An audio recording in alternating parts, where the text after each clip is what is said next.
Hello, my name is Dr. Alan Kerry. Welcome to another podcast from South Essex GP Training. With me I have Dr. Sunil Gupta, and we're going to discuss the topic of negotiating skills. Sunil, what are the 4 steps of a principled negotiation? The 4 steps of a principled negotiation are: 1. Separate the people from the problem. 2. Focus on interests, not positions. 3. Invent options for mutual gain. And 4. Insist on using objective criteria. In a principled negotiation, negotiators are encouraged to take the view that all participants are problem solvers rather than adversaries, and ideally both parties will come out of a negotiation feeling they have a fair agreement from which both sides can benefit.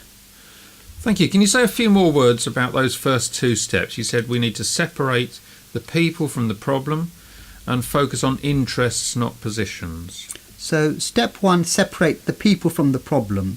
All negotiations involve people, and people are not perfect. We have emotions, our own interests and goals, and we tend to see the world from our point of view. We're not always the best communicators. Many of us are not good listeners, and we tend to view people we do not know with more suspicion. We should therefore take time to get to know the other party before the negotiation begins. In step 2, focusing on interests, not positions. More often than not, by focusing on interests, a creative solution can be found. It's important to communicate your interests to the other party.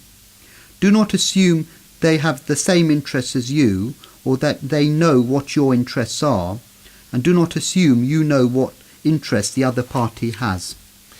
Thank you. Can you say a bit more about what steps 3 and 4 involve?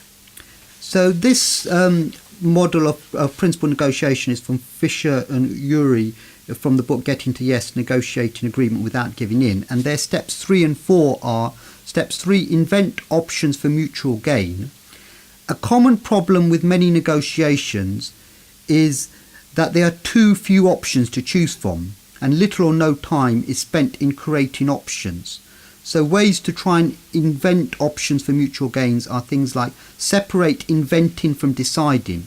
So like in any brainstorming session, do not judge the ideas people come forward. Just get people to come up with lots of possible options before you start thinking about is this a reasonable or sensible option. We should broaden the options on the table rather than look for a single answer. We should search for mutual gain. And we should put ourselves in the other people's shoes. What things might prevent an agreement and what can be done to change those things. In step 4, insisting on using objective criteria, the whole point is that principled negotiations are not battles of will. There's no winner, and you do not need to push your position until the other person backs down.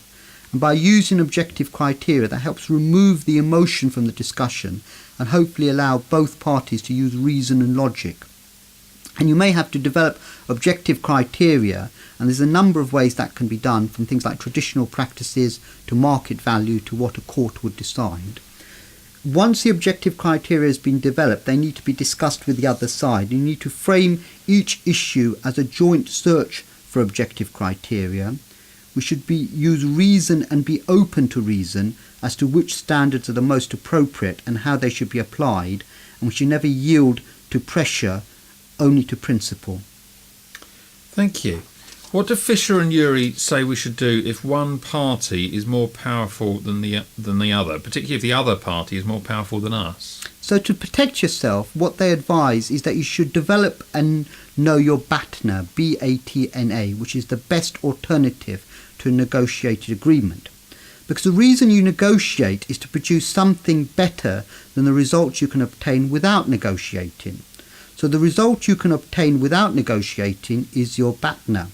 And the better your BATNA, the greater your power. So it's essential to know your BATNA and take time to make sure that your best alternative to a negotiated agreement is as strong as it could be.